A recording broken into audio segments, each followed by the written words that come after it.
तो दोस्तों, एसजे कहानी सागर में आपका स्वागत है। आज की हमारी कहानी है सजना संवरना। औरतें सज धर कर क्या करेंगी? पति को ही तो लुभाना है। जब पति के आने का टाइम हो तब थोड़ा सा बनाव श्रृंगार कर लिया करो। बुआ सास के कहने पर रीमा तिलमिला गई। उसने गुस्से को पी लिया और कुछ कह ना पाई। अंदर ही अंदर वह गुस्से में उबल रही थी, पर बड़ों का सम्मान करते हुए चुप रह गई। वह सोचने लगी कि इसी मानसिकता के कारण हर बात में उसे दबाया गया। औरत और मर्द के बीच की खाई ऐसी मानसिकता वाले लोगों ने ही बना कर रखा है, जिसे ऐसी बातों से खींच होती है, पर स्वभाववश गलत बातों का विरोध कर नहीं पाती। परिणामस्वरूप घुटन में जीती है। इसलिए उसने देवरानी को मनपसंद कपड़े पहनने और घूमने से नहीं रोका। उसकी देवरानी मीनू ससुराल में सलवार सूट वगैरह आराम से पहनती है और कभी कभी वेस्टर्न ड्रेस भी पहन लेती है। वह उसे पास बुलाकर बलैया भी लेती है। दोनों सहेलियों की तरह रहती हैं। घर के काम काज भी मिल बांट कर लेती हैं। मीनू शाम में कोचिंग संस्थान में पढ़ाने भी जाती है। उसका आत्मविश्वास देख रीमा सोचती है कि वह खुद भी तो पढ़ी लिखी है, औरत है, पर उसमें मीनू जैसा आत्मविश्वास क्यों नहीं? वह भले ही एक घरेलू औरत है, पर सुघड़ भी तो है। बहुत सी बड़ी बड़ी परेशानियों को उसने अपनी बुद्धिमत्ता से हल किया है, यानी बुद्धिमान भी है। तो उसका व्यक्तित्व इतना क्षीण क्यों? बुआ सास ने चाय बनाने को कहा तो उसकी तंद्रा भंग हुई। वह उठकर चाय बनाने चली गई। चाय बनाते हुए आज वह निरंतर सोच रही थी।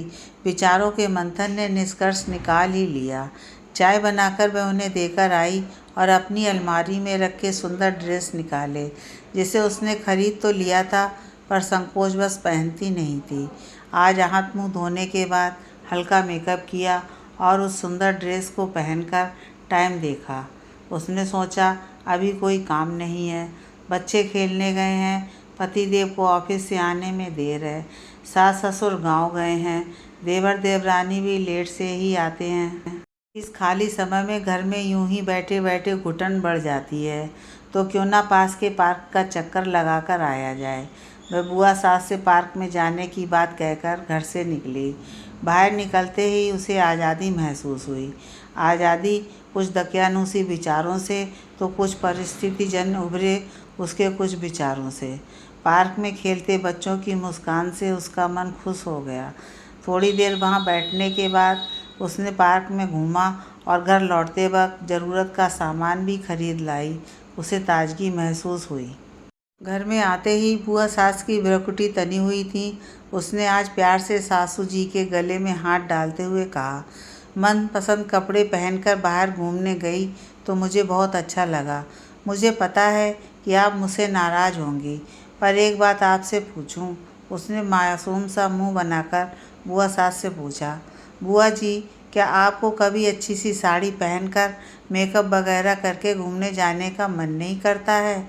फिर खुद ही बोलने लगी, आपका भी मन सजने और घूमने का करता होगा। पर पहले के समाज में औरतों को बंदिशों में बांध दिया जाता था। वे छटपटाकर रह जाती थीं, पर उन बंदिशों को तोड़ नहीं पाती थीं। अब समय बदल गया है। औरतें सिर्फ पति को लुभाने के लिए श्रृंगार नहीं करती, वे अपनी खुशी के लिए भी सजती हैं। जो उन्हें अच्छा लगता है वो करती हैं। अब कल से आप भी मेरे साथ शाम में पार्क चलेंगी। दोनों सास बहू मिलकर घूमेंगे। रीमा की समझदारी वाली बातें सुनकर बुआ सास का गुस्सा खत्म हो गया और उन्हें लगा कि बहू कितनी अच्छी तरह से उसे जानती है। बहू की सारी बात उन्हें सच लग रही थी। अब जो हो गया सो हो गया, पर आगे की ज़िंदगी जितनी बची है उसे वह मनमर्जी से जिएंगी और खुश रहेंगी। उन्होंने मन ही मन प्रण लिया कि अब बहुओं को ज़्यादा टोका टाकी नहीं करेंगी। रीमा बुआ सास को मुस्कुराते हुए देखकर बोली, कैसा लगा मेरा प्लान? बुआ सास ने जवाब दिया, सास बहू की जोड़ी को हिट करना है, कल से साथ में घूमने चलना है। तनिक रुककर उन्होंने कहा, बहू, आज से पहले कभी किसी ने मुझे समझाने की ज़रूरत नहीं समझी। कर्तव्य निभाते निभाते हम कब पत्थर बनने लगते हैं, हमें पता भी नहीं चलता। तुमने एक औरत के रूप में मुझे जाना और समझा तो मेरा पत्थर दिल भी पिघल गया। तमाम जिम्मेदारियों से परे मैं भी तो एक इंसान हूँ ना। रीमा ने कहा, हाँ, हम औरतें भी इंसान ही होती हैं। मर्दों की तरह औरतों को भी जीने का अधिकार है। बहुत हुई कर्तव्य की बातें, अब अधिकार की भी बातें होंगी। दोनों औरतें बहुत खुश थीं। रीमा ने आईने में स्वयं को निहारा।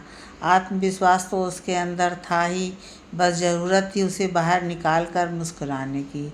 उसने थोड़ी सी हिम्मत की और सही राह अपनाई तो व्यक्तित्व भी निखर गया।